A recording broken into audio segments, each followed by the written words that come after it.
한번 볼까요? 제가 대강 한번 쭉 이렇게 보니까 어차피 지금 풀 수 없다. 그래서 보충 문제이긴 하지만 약간 넋을 놓고 있는 분들이 많아서 1분 먼저 시작하도록 하겠습니다. 그래서 우선은 저희 이제 강의 계획서 한번 보시면은 제가 다 설명드리기보다 일정이 어떻게 되는지를 말씀을 드릴게요. 그래서 강의 진도표를 우선은 보시는데 저희가 지금 2순환이잖아요. 그렇죠? 제가 매 순환 첫 번째 시간대마다 이번에 목표는 무엇이다 이렇게 말씀을 드리잖아요. 그래서 이순환 같은 경우에는 이제 하프 모의고사를 보죠. 그래서 50점짜리 모의고사를 보면서 당연히 완성이 안 됐습니다. 그리고 심지어 누군가는 지금 시작이에요. 지금 이제 시작이다. 그래서 여기 이제 여러분들이 요 노란색 글씨 한번 보시면 내용을 이제 좀 디테일하게 만드시고, 그리고 가장 중요한 게 제가 봤을 때는 합격하시려면 밸런스를 맞추는 게 중요해요. 밸런스. 오늘 시험 보시면서 아마 느끼셨을 겁니다. 뭐냐면 분명히 알거든요. 과학적 관리론, 인간관계론 공부하면 다 아는 내용입니다. 그런데 밸런스가 맞는 답안은 그렇게 많지가 않을 거라고 생각을 해요. 그래서 이게 그냥 쓰는 게 아니라 우선 문제에서 묻는 게 지금 어떤 건데 여기에서 밸런스를 내가 어떻게 이제 균형 잡히게 구조할 건지 이거를 생각을 하시는 연습을 하셔야 됩니다. 그래서 3기 되기 전에 하프 모의고사 보시면서 균형 잡는 연습 요거를 이제 하시면 된다. 자, 그리고 이제 요거 기억나시죠? 그렇죠? 그래서 사물을 간결화해서 나간 피카소의 이 연작 하나 한번 생각해 보시면 이제 구구절절한 건 버리세요. 그러니까 설명을 할 때 너무 장황하고 구구절절한 거. 뭐 예를 들면 오늘 시험 문제에서 6명의 여공이 또는 14명의 남성 작업자가 이거 쓰신 분 분명히 있을 겁니다. 그래서 호송공장 실험에서 누구를 봤는데 조명의 촉광이 또 어떻고, 자 이거 다 쓸 시간 없습니다. 그래서 자 구구절절한 거 떨칠 거 떨치시고 핵심을 쓰시면 되는 겁니다. 그래서 지금 이순환 때는 여기에 해당되기도 하지만 이제 간소화시키는 거, 간소화시키면서 이제 균형 잡는 연습이 필요하다. 자 이렇게 보시면 되고, 오늘 이제 시험 보시면서 이렇게 아마 이해를 하시면은 더 잘 받아들이실 거예요. 원래 시험이라고 하는 게 그냥 열심히 공부한 것을 무제한의 시간으로 쏟아내는 게 아니라 기본 지식 재료를 우선은 습득을 하신 다음에 그것을 이제 조합하고 잘 네트워킹 연결을 해야 되는 겁니다. 그래서 지금 쭉 공부하신 것들이 있죠. 그런데 그걸 그 순서대로 물어보지 않아요. 그래서 그 중에서 필요한 것을 쏙쏙 뽑아서, 특히 이제 25점짜리 같은 경우에는 그냥 묻는 거 담백하게 써주시면 되되, 여기 보시는 것처럼 좀 연결은 그래도 신경을 써주시고, 자, 그 다음에 이제 오늘 같은 50점짜리 문제 있잖아요. 50점짜리 문제 같은 경우에는 요런 밸런스가 필요하다는 겁니다. 그래서 서론이 너무 뚱뚱해도 안 되고, 결론이 너무 장황해도 안 돼요. 결국 지금 메인은 뭐죠? 과학적 관리론이랑 인간관계론, 그리고 여기에서 조금 더 비중을 두자면 현대 인적자원 관리의 적용, 이게 지금 균형이 맞아야 되는데 특정한 부분에 너무 많이 또는 특정한 부분에 너무 적게 이렇게 되는 경우에는 좋은 점수가 나가기가 힘듭니다. 그래서 이렇게 이제 보시면 된다. 그리고 이제 저한테 그 강의 진도표에 이게 실화냐 이제 시험 범위 와 항의하는 분들이 있어요. 근데 실화입니다. 그래서 이거 제대로 인쇄된 거 맞냐고 자꾸 물어보시는데 제대로 인쇄된 거예요. 그래서 다음 주 같은 경우에도 이번 회차랑 범위는 동일합니다. 제가 이렇게 하는 이유가 이렇게 해야 여러분들이 여러 번 봐요. 그러니까 남들 지금 한 번 볼 때 여러분들은 2번 봐야 됩니다. 회독을 아무튼 꼼꼼하게 이렇게 보는 게 아니라 우선은 2번 봐야 승률이 높아요. 그렇기 때문에 같은 범위를 다음 주에도 그렇게 준비를 해오시면 되겠습니다. 그리고 요 강의 진도표대로 제가 시험 문제를 낼게요. 자, 그 다음에 이제 저희 오늘 시험 본 문제 있잖아요. 문제 한번 보면서 제가 좀 말씀을 드리도록 하겠습니다. 그래서 오늘 이제 한번 경험을 해보시면 어떤 식으로 진행이 되는구나 이렇게 아실 겁니다. 우선은 자 문제 1번 한번 보세요. 자 과학적 관리론과 인간관계론의 내용 그리고 평가 그리고 두 이론의 공통점과 차이점을 제시하고 라고 했죠. 사실 이거 굉장히 클래식한 문제입니다. 클래식한 문제고 아마 속으로 그렇게 생각하신 분이 있을 수도 있어요. 이걸 누가 못 써? 이런 이제 기본적인 문제를 내다니 이렇게 생각할 수 있는데 자 이거 쉬운 문제는 맞아요. 그런데 균형 잡기가 어려운 문제고 그리고 이제 변별력은 사실 그 다음이죠. 자, 이러한 이론들이 각각 현대 기업들의 인적 자원 관리에 어떻게 적용이 되고 있는지를 설명해 보시오라고 물었습니다. 그래서 아마 이 뒷부분은 다 다를 거예요. 앞부분은 어느 정도 비슷하겠지만 뒷부분은 아마 구성이 다를 겁니다. 그래서 참고로 이거 말씀드리면 2018년 27회 때 이 문제가 기출이 된 적은 있는데 똑같이 기출되진 않았고 뒷부분을 빼고 앞부분 그냥 이제 비교하라는 부분까지 그냥 똑같이 기출이 된 문제죠. 그래서 2018년에 나왔으니까 안 나올 거다 이렇게 생각하시면 안 되는 게 이 문제는 당연히 교수님이 1순위로 꼽는 문제 중에 하나예요. 특히 호송공장 실험은 굉장히 이제 이론사적인 측면에서 공헌이 크다고 생각하기 때문에 이렇게 50점짜리가 아니라 하더라도 인간관계론 또는 호송공장 실험 자체를 25점짜리로 물어볼 확률이 굉장히 높은데 지금 수험생들 수준이 높아졌기 때문에 제가 봤을 때는 그냥 인간관계론을 써라 이게 아니라 자, 기본 틀인 뭐 형성 배경, 그다음에 내용, 공헌, 한계 이거는 그냥 디폴트고 그러니까 기본값이고 여기에서 추가적으로 이게 현대 인사관리에 어떤 제도로 지금 나타나고 있는지를 써라. 이렇게 물어볼 수 있다는 거예요. 그래서 그거를 오늘 여러분들이 이제 빠르게 습득을 하고 가셔야 됩니다. 그래서 오늘 해설지 있잖아요. 해설지 한번 좀 보면서 제가 포인트를 말씀을 드릴게요. 해설지도 이렇게 놔두시고 여러분들 책 있잖아요. 단권화하기로 이제 마음먹은 책이 있을 겁니다. 그 책 옆에 같이 두시면서 특히 전에 이제 목차 키워드 노트 페이지로 해도 그냥 전략 노트 가지고 오신 분들도 어딘지는 아시죠? 완전히 다른 책이 아니기 때문에 아실 겁니다. 그래서 목차 키워드 같은 경우에는 67페이지를 펼쳐보시면 되고 전략 노트는 아마 23페이지 안에서 33페이지 안에 찾아보시면 있을 겁니다. 자, 그래서 서론 한번 보도록 하죠. 이 서론은 책에는 없는 내용입니다. 그런데 자, 없다 해도 이제 여러분들이 추려서 가지고 가실 게 뭐냐면 자, 인사관리와 관련한 이론이 클래식 이론이 있고 네오 클래식 이론이 있다는 거예요. 클래식 이론은 이제 고전적이고 가장 근본, 기본이 되는 이론이 있다는 것이고 네오 클래식이라고 하는 것은 여기에서 조금 더 이제 나아가서 신고전이라고 하는 이론이 있다는 겁니다. 그래서 대표적으로 여기 이제 세 번째 줄 한번 보세요. 자, 클래식한 이제 고전적 조직 이론의 대표적인 게 바로 자, 표류 경영 시대 다음에 나타나게 되는 합리적, 체계적 능률, 효율을 추구하는 바로 과학적 관리론, 일반 관리론, 관료제론 이런 것들이 이제 기본 원칙을 우선 제시를 했고 그 다음에 네오 클래식이라고 할 수 있는 이제 신고전 이론이 나타나게 됐다는 겁니다. 그래서 바로 신고전 이론이 여러분들이 지금 이제 서술을 해야 되는 인간관계론이 여기에 해당이 된다는 거예요. 그래서 클래식, 네오클래식, 그 다음에는 이제 행동과학 등등등 현대적 이론으로 이제 진행이 된다.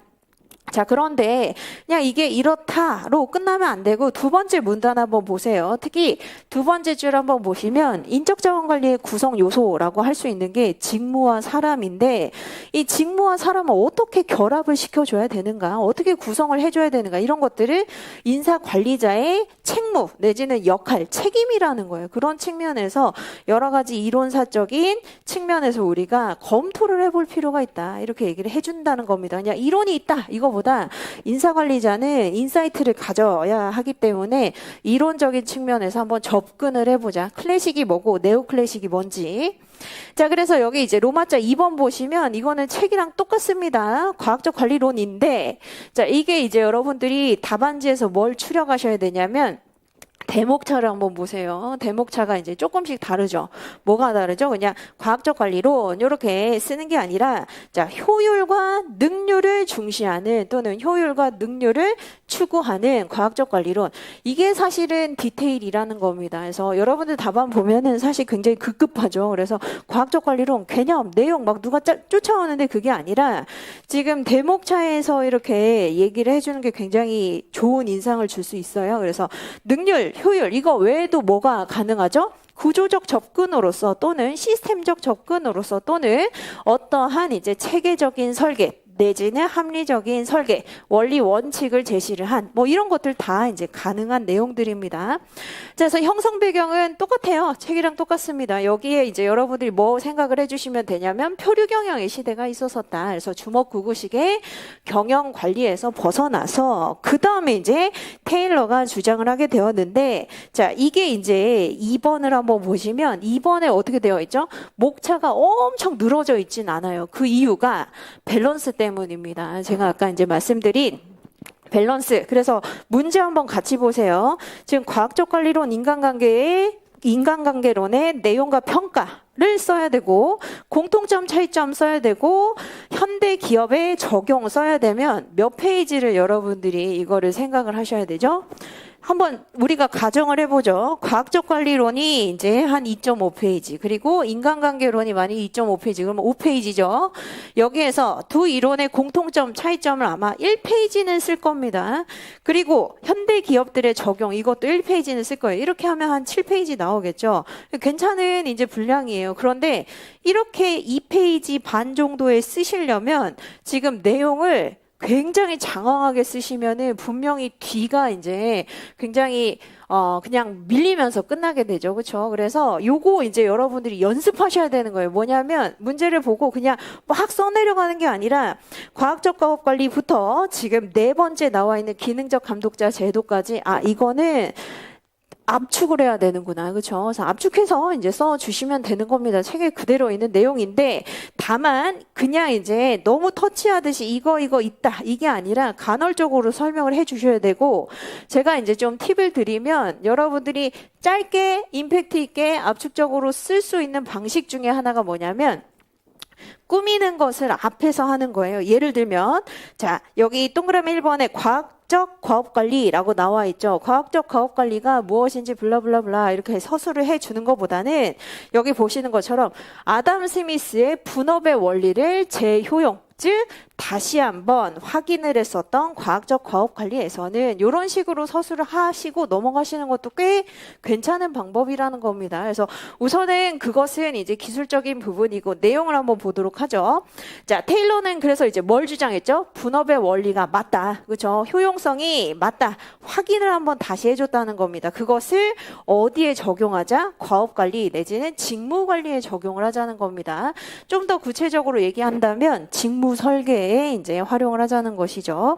이때 이제 활용한 게 뭐였었죠? 바로 타임 앤 모션 스터디라고 하는 시간과 동작 연구입니다. 그래서 일반적인 종업원이 열심히 했을 때, 최선을 다했을 때 어디까지 이제 그 과업을 달성할 수 있는지를 연구를 하는 타임 앤 모션 스터디를 처음으로 적용을 해봤다.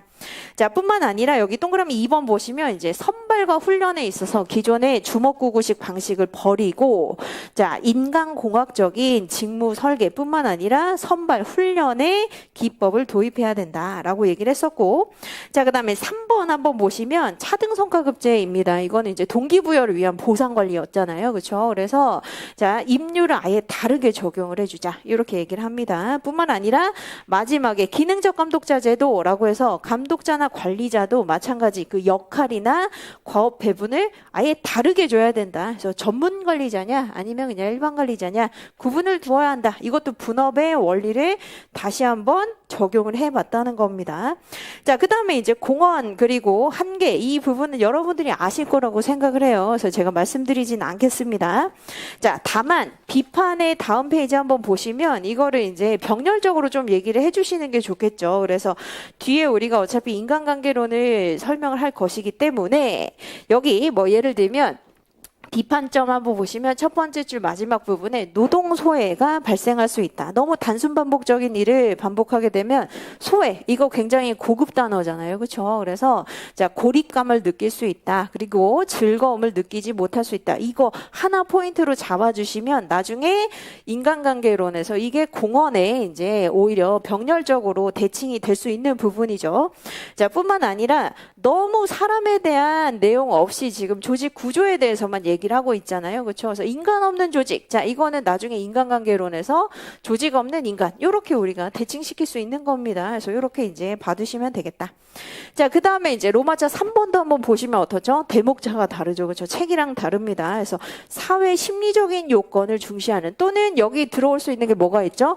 비공식적 집단 내지는 소집단을 중시하는, 또는 비공식적 모임을 중시하는, 사람의 감정을 중시하는, 이런 것들 다 여기 들어올 수 있겠습니다. 자, 그래서 여기 내용은 똑같아요. 그래서 호송공장 실험에서 이제 1년의 관찰 실험뿐만 아니라 이제 여러 가지 실험을 수행을 하게 되죠. 그래서 조명 실험부터 배전기 관찰 실험까지 장장 8년에 걸친 실험을 하게 된다. 자, 그런데 이거는 이제 여러분들이 조금 유념하셔야 되는 게 순서대로 쓰셔야 됩니다. 요거는. 왜냐하면 그 순서대로 이루어졌기 때문이에요. 그래서 조명 실험, 그리고 두 번째로 궤전기 조립 실험, 그리고 나서 이제 세 번째로 2만 명이 넘는 사람에게 실시를 했었던 면접 실험, 그리고 맨 마지막에 관찰 실험. 이렇게 이제 여러분들이 보시면 되고, 이거는 조금 기술적으로 우리가 잘 외워야 되는 부분이기도 하죠. 그래서 여러분들이 오늘 그 두 문자 코너라고 하는 거 한번 한 장짜리 표가 있을 거예요. 이거 다 외우실 수 없을 겁니다. 그런데 제가 이제 YM 연구소에 있는 친구들이랑 그 오늘의 두 문자라고 써 있는 표 보시면 됩니다. 오늘의 두 문자. 그래서 내용, 두 문자, 스토리 이렇게 나와 있죠. 그래서 한번 오늘 시험 본 거 한번 찾아볼까요? 두 번째 줄에 있죠. 그래서 과학적 관리론의 내용, 호송공장 실험 한번 보시면, 자, 과학적 관리론을 주장한 과 선배가 차기 회장이다. 이거 이제 한번 생각을 해보시면 되고, 자, 호송공장 실험에서는 쪼개면 배가 나온다. 이거 이제 좀 와닿으면 하시고 아니면 그냥 버리셔도 됩니다. 그래서 나름 이제 머리를 쥐어 짜내서 제가 만든 거예요. 그래서 요거는 이제 활용하실 건 활용하시고, 나머지는 이제 여러분들이 참고를 하시면 되겠습니다. 그래서 시험 보시면서 하나씩 그렇게 보시면 되죠. 자, 그래서 여기 이제 밑에 있는 그림이 이제 그 의미가 중요한데, 자, 여기에서의 그 의미는 뭐냐면 바로 호송공장 실험, 즉 인간관계론이라고 하는 것이 반드시 서로 대척점에 있는 게 아니라고 말씀을 드린 적이 있을 겁니다. 그렇죠? 1기 때 제가 뭐라고 했었냐면 상호 보완적인 관계다. 이거 쪽지 시험으로 한번 본 적이 있었거든요. 그렇죠? 그래서 여기 그림 보시면, 자, 초기 연구의 의도는 과학적 관리론에 따라서 사람을 경제적인 동물로 보고 시스템을 잘 구축해주면 성과가 난다. 이렇게 봤었는데 이게 완전히 틀렸다. 이게 아니라 연구를 한번 해보니까 그 이상의 좀 중요한 어떤 요소, 부분도 존재하더라 라고 하는 상호 보완적인 측면에서의 연구, 즉 인간관계론이 진행이 됐다는 겁니다. 그래서 그 내용을 여기 서술을 해 주셔도 굉장히 좋겠죠. 그래서 특히 상호 대척점에 있는 게 아니다, 상호 배타적인 부분이 아니라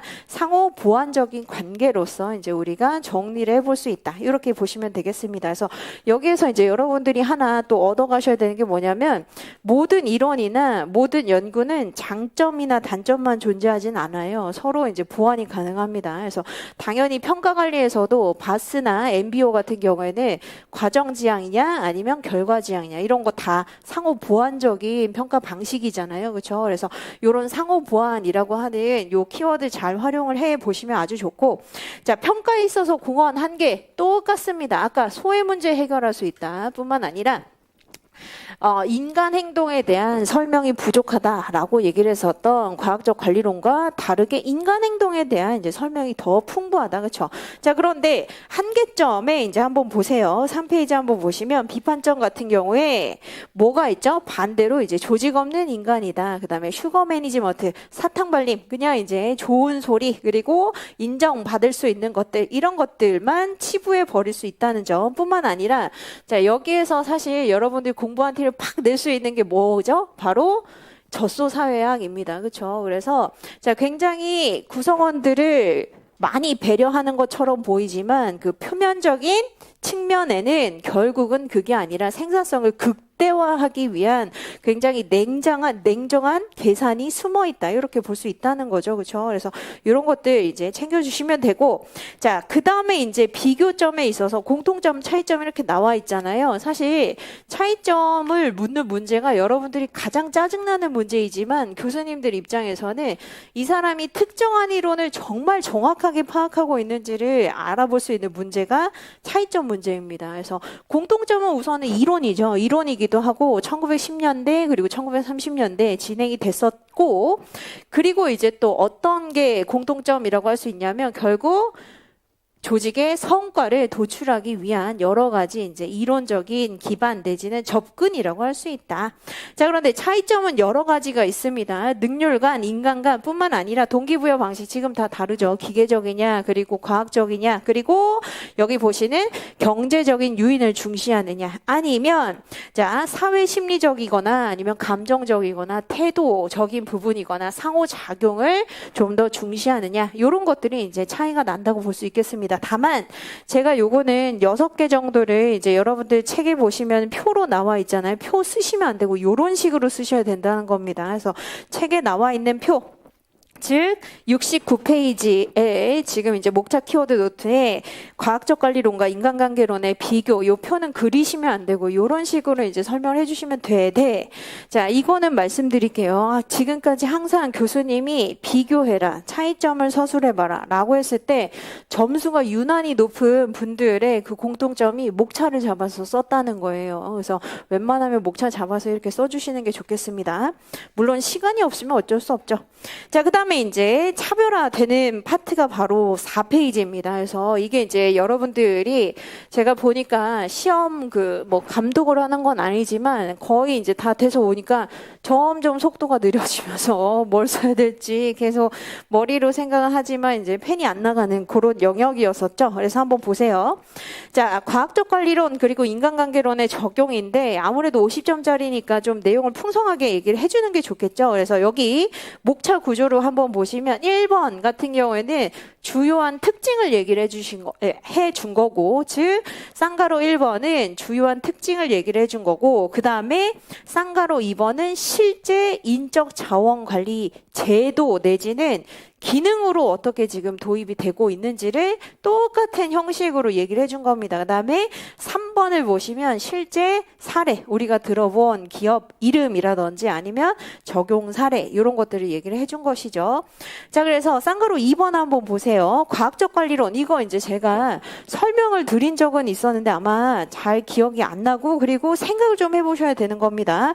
자, 이런 문제가 나오면 여러분들이 당황할 필요는 없고, 자, PPT는 제가 여러분들한테 지금 하나하나 설명드리진 않고 전체를 알 수 있도록 이렇게 해드리되, 문제 물어본 거 위주로 제가 이제 좀 설명을 드릴 거예요. 그래서 어디를 좀 보시냐면, 자, 우리가 이론사를 공부를 했었잖아요. 지금 요거 문제 낸 겁니다. 그래서 자, 이론사 설명을 드릴 때 우선은 여러분들이 여기에서 추가적으로 설명을 할 수 있는 게 바로 보상관리에서 공부를 했었던 차등성과급제 내지는 차별성과급제는 요 그래프 그려주는 것도 가능해요. 특히 뭐와 관련해서 그런 거냐면 여기 보시는 것처럼 지금 요 4가지 있잖아요. 4가지가 책에 쌍가로 2번에 자, 동그라미 1번, 2번, 3번에 녹아 있는 겁니다. 그래서 자, 직무관리 측면에서는 어떻게 해야 된다고요? 여기 보시는 것처럼 분업의 원리를 활용을 하자, 표준화를 활용을 하자, 그리고 타임 앤 모션 스터디라고 하는 그 1년의 어떤 표준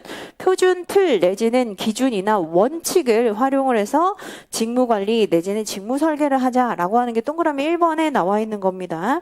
자, 그 다음에 여기 이제 확보나 개발 관리는 뭘 얘기하는 거죠? 바로 선발과 훈련입니다. 그렇죠? 그래서 아무나 그냥 주먹 구구식으로 뽑을 게 아니라 성과를 또는 직무를 만족스럽게 수행할 수 있는 사람을 선발하고 훈련하자는 겁니다. 그래서 요거 우리가 1기 때 봤었던 내용 중에 하나예요. 그래서 육체적으로, 지능적으로 충분한 사람, 그리고 훈련 같은 경우에는 표준 생산량을 충분히 달성할 수 있도록 추가적인 교육 훈련 투자가 필요하다.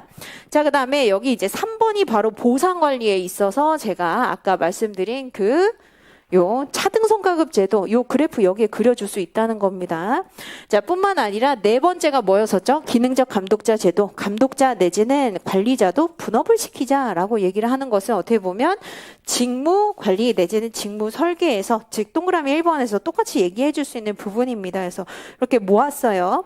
자, 그 다음에 여기 사례를 한번 보세요. 꼭 이런 굉장히 유명한 사례를 얘기를 할 필요는 없습니다만 논거를 이제 충분하게 만들어주기 위해서 많이 알고 있다면, 그리고 제가 맥도날드의 성장과 발전은 과학적 관리론과 궤를 같이 한다 이렇게 설명을 한 게 아마 기억이 나시는 분도 있을 겁니다. 그래서 그게 안 난다 하더라도 포드 자동차 한번 생각을 해보시면, 자, 대량 생산을 해야 되는 경우에는 과학적 관리론을 조금 더 수정 보완 발전시켜서 그러한 원칙을 활용하게 되죠. 그렇죠? 그래서 포드 자동차 사례뿐만 아니라 맥도날드의 사례, 이런 것들을 여기에서 제시를 해주고 있고, 여기 맨 마지막 줄에 두 번째 줄 한번 보세요. 이와 같이라고 나와 있죠. 이와 같이 과학적 관리로는 산출물이 표준화되어야 하는 그런 경우, 능률의 극대화가 되어야 하는 경우, 한마디로 대량 생산을 능률적으로, 효율적으로, 경제적으로 해야 되는 그러한 경우에는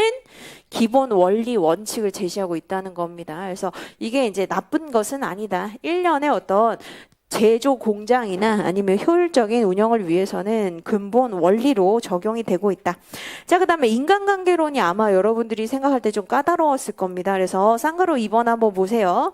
자, 인간관계론 한번 그 1년의 실험을 통해서 우리가 생각을 해보면 직무관리는 그럼 어떻게 해야 되죠? 분업은 좋지 않다 이렇게 배웠었잖아요. 그렇죠? 그래서 지나친 직무 전문화 내지는 분업을 지향하게 되고, 그래야 뭐가 가능하죠? 여기 두 번째 줄 보시는 것처럼 소외감을 느끼지 않을 수 있다는 겁니다. 분리감을 느끼지 않도록 어떻게 한다? 바로 두 번째 줄에 직무에 종업원을 무작정 기계처럼 이제 끼워 넣기보다는 들어본다는 거예요. 너 어디로 가고 싶니? 너가 하고 싶은 일을 이제 경청해 주는 거잖아요. 그래서 여기 보시는 인사 상담 제도가 인적 자원 을 어떻게 이제 우리가 관리할 수 있는지를 제시를 해주는 현대적인 제도 기법 중에 하나라는 겁니다. 그래서 인사상담 제도를 통해서 이제 경청을 좀 해보고, 자, 그리고 여기 이제 보시는 그 밑에 줄에 준자율적 작업 집단을 구성해 주는 게 중요하다. 그 이유가 뭐죠? 준자율적 작업 집단은 사회 심리적인 상호작용을 어느 정도 보장을 해주는 거잖아요. 그렇죠? 감정도 공유하고 의견도 공유하고 아이디어도 공유할 수 있도록 해주는 거, 자율성 주는 거. 자, 뿐만 아니라 이제 보상관리나 유지관리에 있어서는 경제적인 동물이 아니라 오히려 사회 심리적인 부분, 감정적인 부분을 케어를 해줘야 되기 때문에 여기 이제 세 번째 줄 한번 보시는 고충 처리 제도. 그렇죠? 그래서 불평불만을 우선 들어주는 것만으로도 이제 보상이 된다는 겁니다. 뿐만 아니라 여기 제한제도라고 나와 있죠. 그래서 특히 사회심리적이다라고 얘기를 하는 게 뭐냐면, 종업원들은 또는 구성원들은 효용성을 느끼고 싶어 한다는 거예요. 내가 조직에서 되게 쓸모 있는 사람이고 내 얘기를 귀담아 들어주고, 그리고 내가 도움을 줄 수 있는 사람이구나, 이걸 느끼는 걸 원하기 때문에 맨 마지막 줄에 있는 제한제도나 경영참가제도, 이런 것들을 우리가 생각을 해볼 수 있겠습니다. 자, 이 외에도 뭐가 있을 수 있죠? 사기조사 같은 거 있을 수 있어요. 그렇죠? 그래서 지금 어떤 부분에 불만을 느끼는지, 어떤 부분에서는 만족감을 느끼는지를 설문지나 면접을 통해서 사기조사를 해볼 수도 있고, 자, 그 다음에 다양한 커뮤니케이션 통로를 만드는 것도 여기에 한 방편이 될 수 있겠습니다. 우선 들어줘야 되는 거잖아요. 그렇죠? 그래서 여러분들이 인간관계론 한번 그 호송공장 실험을 생각을 해보시면, 사람들이 뭔가 갑자기 막 몰려오더니 우리를 지켜봐. 그리고 막 계속 이제 면접도 해. 뭔가 우리가 되게 대단한 존재가 된 것 같아. 우리한테 관심을 보이고 있고 경청하고 있어. 이게 되게 중요하다는 걸 알게 됐었잖아요. 그렇기 때문에 의사소통 창구뿐만 아니라 사기조사, 경청을 할 수 있는 제도, 그리고 다양한 아이디어를 발언할 수 있는 제도, 이런 것들 다 여기에 해당이 된다고 볼 수 있습니다. 그래서 요거는 잘 정리를 해두세요. 왜냐하면 아까 인간관계론 같은 같은 경우에는 기본 디폴트 플러스 요런 이제 현대적 인사관리 제도나 기법 같이 플러스 알파로 물어볼 수 있다는 겁니다. 그래서 어떤 것들을 활용을 해서 인간관계론에서 지금 주장을 한 부분을 만족시킬 수 있을까? 그래서 도요타의 사례 한번 보시면 여러분들이 이제 도요타는 제조 공장이니까 똑같은 거 아니야 이렇게 생각하지만 여기 세 번째 줄 한번 보세요. 오랫동안 공장에서 일한 근로자들을 단순 기술직으로 치부하기보다는 그들을 완전히 이제 장인으로 예우를 하면서 장인에 대한 이제 효용성 그리고 나름대로의 의미, 만족감 이런 것들을 느낄 수 있도록 도제 시스템을 구축하고 인정을 해줬다는 겁니다. 그래서 들어주고 인정해주고 그들 나름대로의 그 효용성을 이제 구축을 해줬다. 자, 그래서 이게 현대 기업들에게 또 다른 시각을 제공하였다. 이렇게 보시면 되겠습니다.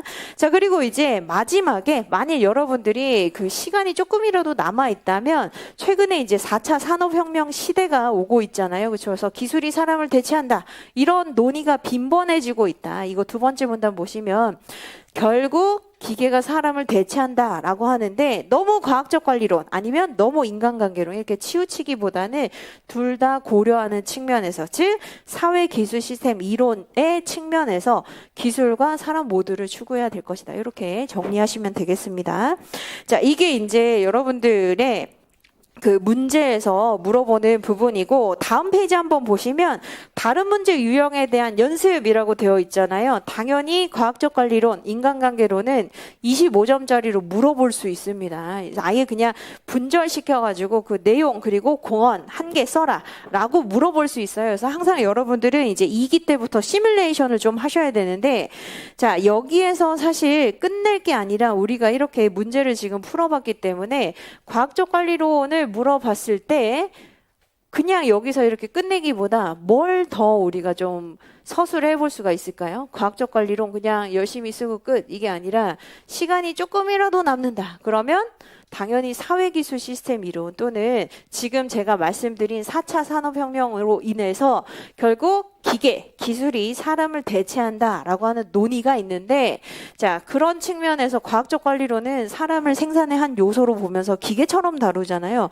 그게 옳지만은 않을 수 있다는 겁니다. 그래서 이 내용을 마지막에 붙여주시면 훨씬 더 좋을 겁니다. 자, 뿐만 아니라 이게 생각이 안 난다 하더라도 그 다음에 나오게 되는 1930년대에 인간관계론과 상호 보완적인 관계를 가지고 있다는 점. 아예 그냥 쓸모없고 굉장히 배척당해야 되고 이런 이론이 아니라 그 경영학의 한 기반 기초 원리 초석이 되었긴 하지만 인간관계론과 더불어서 상호 보완적인 이론의 역할을 할 수 있다는 거 이렇게 알아두시면 되겠습니다. 자, 그래서 인간관계론, 과학적 관리론은 언제든지 25점 아니면 50점 이렇게 나올 수 있으니 현대적인 그 제도나 기법과 같이 결합하셔가지고 보시면 되겠습니다. 자, 그 다음에 이제 우리는 어디를 볼 거냐면 보충 문제 한번 제가 포인트를 짚어 드릴게요. 그래서 보충 문제 한번 같이 보도록 하죠. 문제 2번. 아마 여러분들이 이런 문제가 나오면 적잖이 좀 당황을 하는 문제입니다. 그래서 사실 이 문제는 행정고시 시험 문제에서 나온 걸 제가 약간 수정 변형한 거예요. 그래서 50점짜리로 심지어 이렇게 물어볼 수 있다는 거예요. 한번 보도록 하죠. 자, 4차 산업혁명 시대에는 기업이 보유하고 있는 인적 자원의 중요성이 더욱더 증대되고 있다. 이것을 이론적으로 뒷받침해주는 전략 중 하나가 자원 기반 관점인데 자, 분설형으로 문제를 낼 수 있습니다. 그래서 우선 1번 같은 경우에 자원 기반 관점이 무엇인지, 2번이 거기에서 제시하는 자원의 4가지 속성 내지 특징이 무엇인지, 그다음에 3번을 잘 보시면 자, 인적 자원과 이것을 조직화하고 활용하는 시스템이 바로 이 4가지 속성을 가지고 있는 것으로 지금 간주가 되고 있는데 왜 그런지를 써봐라 이렇게 물어봤다는 겁니다. 자, 그래서 여기 이제 보충 문제 해설 한번 같이 좀 보도록 하죠. 자, 보충 문제 해설 한번 보시면 우선은 여러분들이 이런 문제가 나오면 쓸거리가 특히 없는 경우에는 약간 이제 스토커처럼 거의 문제를 똑같이 따라서 서술을 해주시면 돼요. 그냥 4차 산업혁명 시대인가 보다 이렇게 하는 게 아니라 로마자 1번 보시면 4차 산업혁명이 뭔지 우선은 나는 이렇게 생각한다 이걸 얘기를 해줘야 되는 거거든요. 그래서 1차, 2차, 3차, 4차 다 외울 필요는 없지만 상식적으로 알고 있는 부분이 있을 겁니다. 그래서 한번 보세요. 여기 1차, 2차, 3차, 4차 깍지 표시하신 거 보이시죠? 그래서 1차 같은 경우에는 증기기관 발명으로 인한 이제 혁명을 우리가 1차 산업혁명. 자, 그다음에 2차는 뭐죠? 전기를 활용하는 거. 전기를 활용하게 되면 대량 생산이 가능해질 수 있습니다. 자, 그다음에 세 번째는 지식이 폭발적으로 늘어나게 되는 정보통신 기술의 혁명을 의미를 합니다. 그렇죠? 그래서 3차 산업혁명은 IT라고도 얘기를 하잖아요. 그렇죠? 그래서 3차 산업혁명은 정보통신 기술로 인한 정보의 대확산 이렇게 생각하시면 되고, 자, 4차 산업혁명 아직도 난 이거 뭔지 모르겠다 이런 분들 많은데 결국 뭐라고요? 융합입니다. 융합. 서로 관련 없는 것들을 결합시키고 융합시켜서 새로운 부가가치로 만들어내는 거, 이게 4차 산업혁명이다. 자, 그런데 여기에서 끝나는 게 아니라 여러분들이 가지고 가셔야 되는 바로 키워드가 바로 그 밑에 문단에 있어요. 자, 4차 산업혁명은 지금 일자리가 감소된다라고 하는 논의들이 굉장히 빈번하게 있지만, 자, 기술의 진보는 결국 사람의 역량도 더 고도화시킨다는 거예요. 그러니까 기술이 그냥 발전하면서 사람이 쓸모없어지는 게 아니라 그 기술을 다루는 주체도 뭐죠? 결국 사람이잖아요. 그렇죠? 그래서 사람의 역량 내지는 능력도 더 고도화되고 더 많이 요구가 된다는 입장이 있기 때문에, 자, 여기 공진화라고 나와 있죠. 그렇죠? 그래서 공진화 하게 된다. 이거 굉장히 중요한 키워드라고 생각하시면 되겠습니다. 그러니까 여러분들이 뭔가 근거를 대고 싶은데 기계가 사람을 다 대체시켜 아니야 라고 하고 싶은데 그 부분에 대한 이제 여러분들이 뭐라고 얘기를 해야 좋을까? 물론 우리가 이제 뭐 상향가설, 하향가설, 양극화가설 여러 가지 배웠지만 공진화 이거 알아두시면 좋을 거예요. 기술이 발전한다고 해서 사람의 역량이나 능력이 멈춰 있는 게 아니라는 겁니다. 똑같이 오히려 더 많은 요구 수준이 이제 필요하기 때문에 같이 발전한다는 거예요. 같이 발전을 한다. 자, 그렇기 때문에 이제 밑에서 우리가 다루게 되는 자원 기반 관점의 브린 프레임워크 또는 브리오 프레임워크, 이걸 이제 사람이 갖고 있느냐 이걸 보자는 것이죠. 그래서 로마자 2번 한번 보세요. 로마자 2번은 자, 여기 이제 여러분들이 알고 있는 내용들을 조금 늘려쓰게 된 것인데 아주 이제 쉽게 한번 얘기를 해보면, 자, 자원 기반 관점은 뭘 얘기하는 거죠? 여기 도식에서 결국 자, 성과를 결정하는 것은 자원이라는 겁니다. 그렇죠? 성과를 결정하는 것은 기업이 보유하고 있는 자원이다.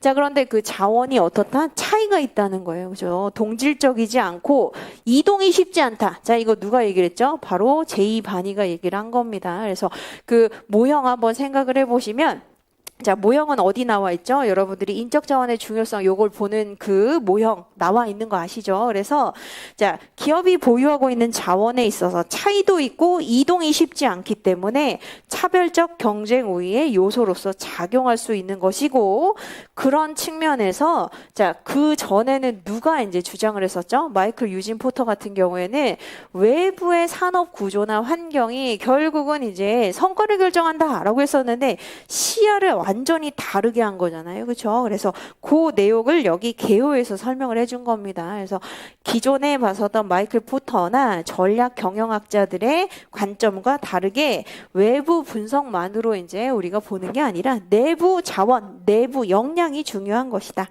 자, 그래서 이 밑에 이제 보시는 그 자원 그리고 능력의 중요성에 대해서 설명을 해줬습니다. 그래서 자원이라고 하는 거는 아주 이제 심플하게 얘기를 하면 어떤 자원이 있죠? 인적 자원, 물적 자원, 시설 자원, 재무 자원 모든 것들을 통칭한다고 볼 수 있고, 자, 여기 이제 능력이 있습니다. 능력이라고 하는 것은 이러한 자원을 알아보고 한마디로 이게 지금 돈을 벌어다 줄 수 있는 또는 부가가치를 창출할 수 있게 해주는 자원이구나를 인식하고 이것을 활용할 수 있게 해주는 게 능력이라는 거예요. 그래서 자원과 능력의 중요성을 설명을 해줬고, 자, 그 다음에 이제 다음 페이지 한번 보세요. 다음 페이지 한번 넘어가 보시면 펜로즈는 뭐라고 얘기를 하고 있죠? 자, 1959년에 그러니까 굉장히 오래 전에 기업은 자원들의 묶음이다. 즉 자원들의 집합인데 이 자원 안에는 특히 뭐가 포함이 된다?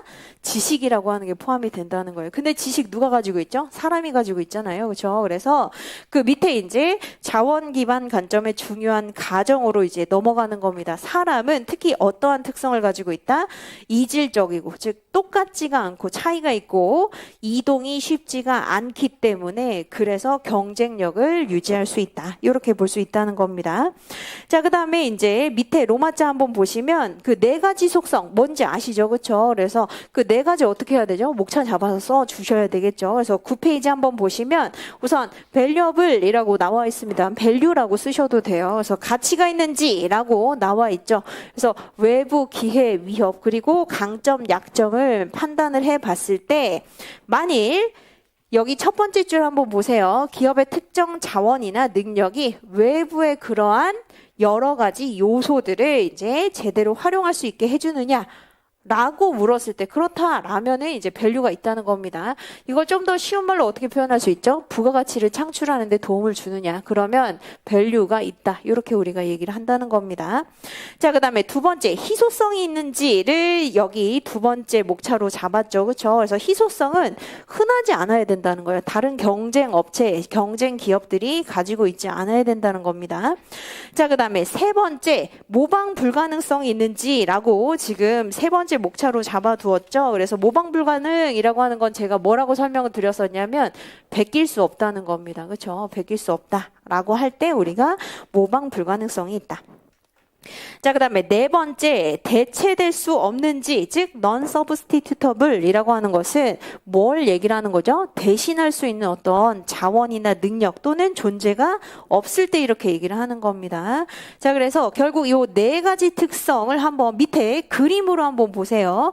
원래는 브레인 프레임워크를 이제 2000년대 들어오면서 마지막 대체될 수 없는 이라고 하는 요것을 기업의 자원으로 우리가 이전 적용시키면서 이제 오히려 어떻게 하고 있죠? 그 박스 안에 있는 조직에 의해서 지원이 되는지 잘 자원으로 구조화하고 활용할 수 있는지 이렇게 이제 바꾸기도 합니다. 그런데 상관은 없어요. 자, 밑에 있는 그림은 뭘 얘기를 하는 거냐면 자, 가치가 있거나 없거나 그렇죠? 있을 때 yes, 없을 때 no입니다. 가치가 없으면 어떻게 되는 거죠? 경쟁 열의에 해당이 되는 거예요. 경쟁 열의. 자, 그 다음에 가치가 있지만 자 희소하지 않으면 자 no를 한번 보세요. 그래서 rare라고 나와 있는데 자 가치가 있는데 희소하지 않으면 경쟁 동위라는 겁니다. 자, 그런데 자, 가치 있고 희소성도 있어요. 그런데 모방할 수 없으면 이렇게 이제 하나씩 나가는 거죠. 모방할 수 없으면 이때는 한시적인 경쟁 우위에 있다는 겁니다. 잠깐 동안만 이제 성공할 수 있다. 자, 그 다음에 이제 옆에 있는 한번 보세요. 대체될 수 없는지 또는 조직에 의해서 지원되는지 한번 보시면 만일 조직에 의해서 지원도 되고 대체가 될 수 없으면 지속 가능한 경쟁 우위를 창출하지만 그렇지 않은 경우에는 미숙한 경쟁 우위를 이제 창출할 수 있다는 겁니다. 자, 그래서 이제 다음 페이지 한번 보도록 하죠. 인적 자원이 왜 그 네 가지 특징을 가지고 있는지를 다시 한번 곱씹어서 설명을 해준 거예요. 자, 그래서 여기 이제 2-3번 문제입니다. 그래서 여기 이제 기업의 핵심 역량이라고 나와 있죠. 자, 이게 이제 제가 여러분들한테 1기 때 설명을 드렸었던 그 그래프이기 때문에 이걸 한번 같이 좀 봅시다.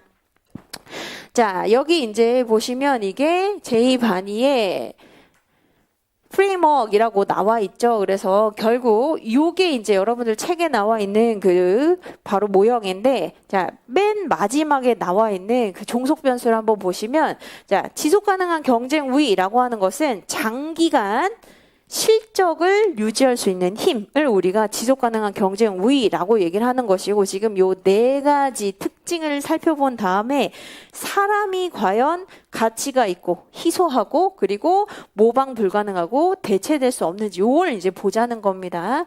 자, 그런 측면에서 요거는 한번 우리가 리마인드를 한번 해보죠. 사람은 자, 성과를 창출할 수 있는 전략을 설정할 수 있는 주체라는 겁니다. 그런 측면에서 value가 있다라고 얘기할 수 있고, 두 번째, rare, 희소하냐? 이거는 누구랑 비교해서? 경쟁 업체랑 비교를 해서, 자, 인적 자원, 굉장히 귀중한 가치를 가지고 있는 인적 자원은 쉽게 구입하거나 획득하기는 어렵다는 겁니다.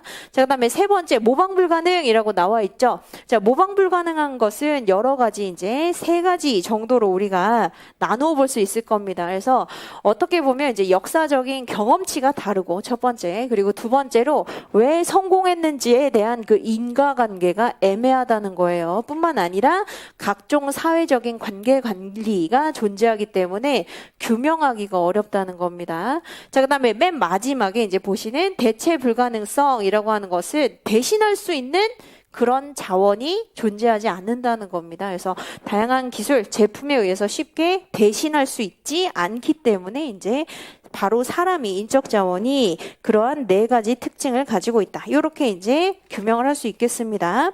자, 그래서 이제 여러분들이 한번 여기 이제 보충 문제랑 해설지 한번 보시면 이게 정말 나온다는 거야 라고 생각하지만 나올 수 있습니다. 그래서 특히 어떤 지금 흐름을 알아두셔야 되냐면 1970년대, 80년대 특히 누구? 마이클 유진 포턴의 Five Forces 분석, 즉 산업구조 분석을 통해서 기업 외부의 즉 산업 구조를 분석을 해서 이게 괜찮은 사업인지 수익률이 나는지 안 나는지를 판단해서 그 다음에 이제 그 사업이나 비즈니스를 해야 된다라고 얘기했지만 그게 아니라 제이바니는 뭐라고요? 기업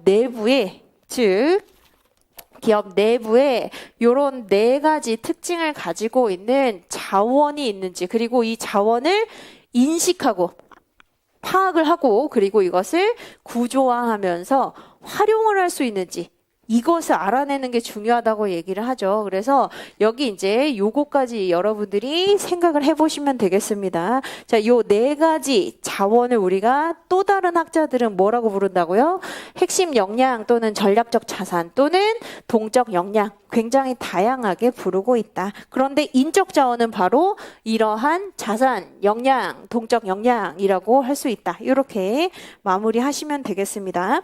자, 그 다음에 문제 3번 한번 보도록 하죠. 문제 3번 같은 경우에는 사실 굉장히 어려운 문제는 아닌데 이거 이제 제가 한 4년 정도 전에 문제를 냈었거든요. 그러니까 이순환 때 한번 문제를 냈었는데 그때 대부분 밀렸습니다. 왜 밀렸냐면 밀린 포인트를 알려드릴게요.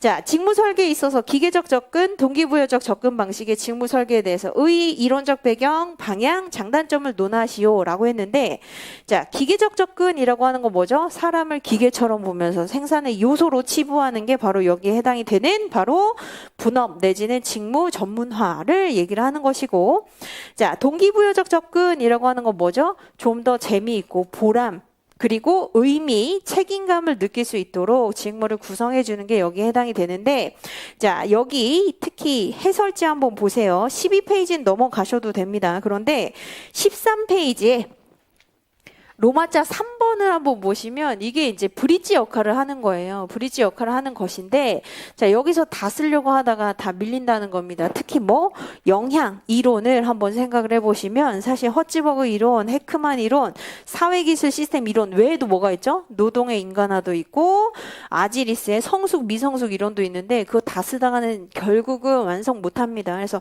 적당히 끊으셔야 돼요.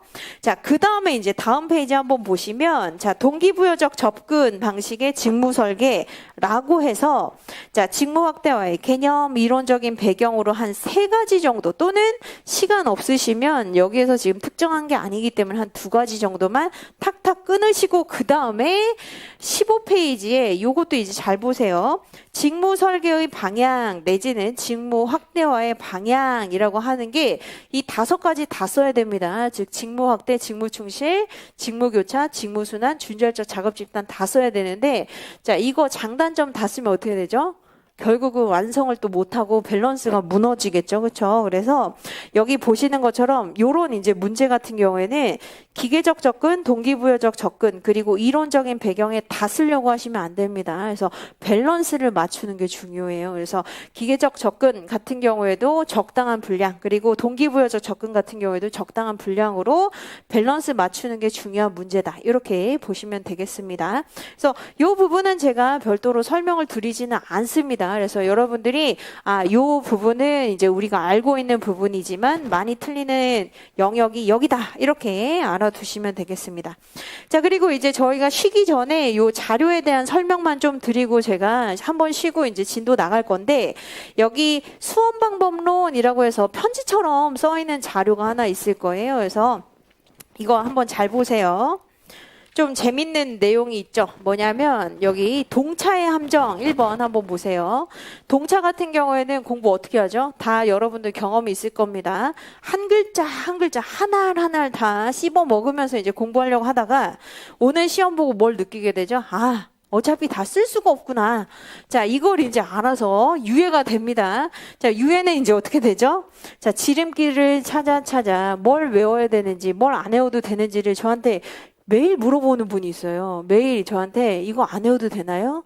이거 외워도 되나요? 이건 안 외워도 되나요? 자, 제가 하는 얘기는 있습니다. 여기 보세요. 우리 시험은 상대평가예요. 그래서 자, 오늘 과학적 관리론, 인간관계론 다 잘 썼다고 생각하지만 모두가 잘 썼을 겁니다. 그래서 상대평가인 경우에는 싹 다 외워야 된다. 이게 아니라 결국은 기본적으로 남들 쓰는 것만큼은 쓰고 한 단락 더 쓰면 합격하는 거예요. 그런 측면에서 자, 외워야 되냐 안 외워야 되냐 이거 이렇게 물어보지 마시고 오히려 제가 이건 읽고 넘어가시면 됩니다. 그러면 눈에 바른다는 느낌으로 읽으시면 되는 거예요. 아예 그냥 제껴. 이게 아니라 눈에 바른다는 느낌으로 목차 정도는 읽어보셔야 되는 겁니다. 그래서 그냥 확실하게 그냥 아예 안 보시면 안 된다. 그래서 절대적으로 안 중요한 건 없어요. 그래서 그 부분은 상대평가라는 걸 꼭 유념을 하시고, 자, 혼동차의 함정이 있어요. 혼동차 같은 경우에는 사실 다 알고 있는 표정을 하고 있지만 심지어 이거 보세요. 오늘 같은 이제 문제의 경우에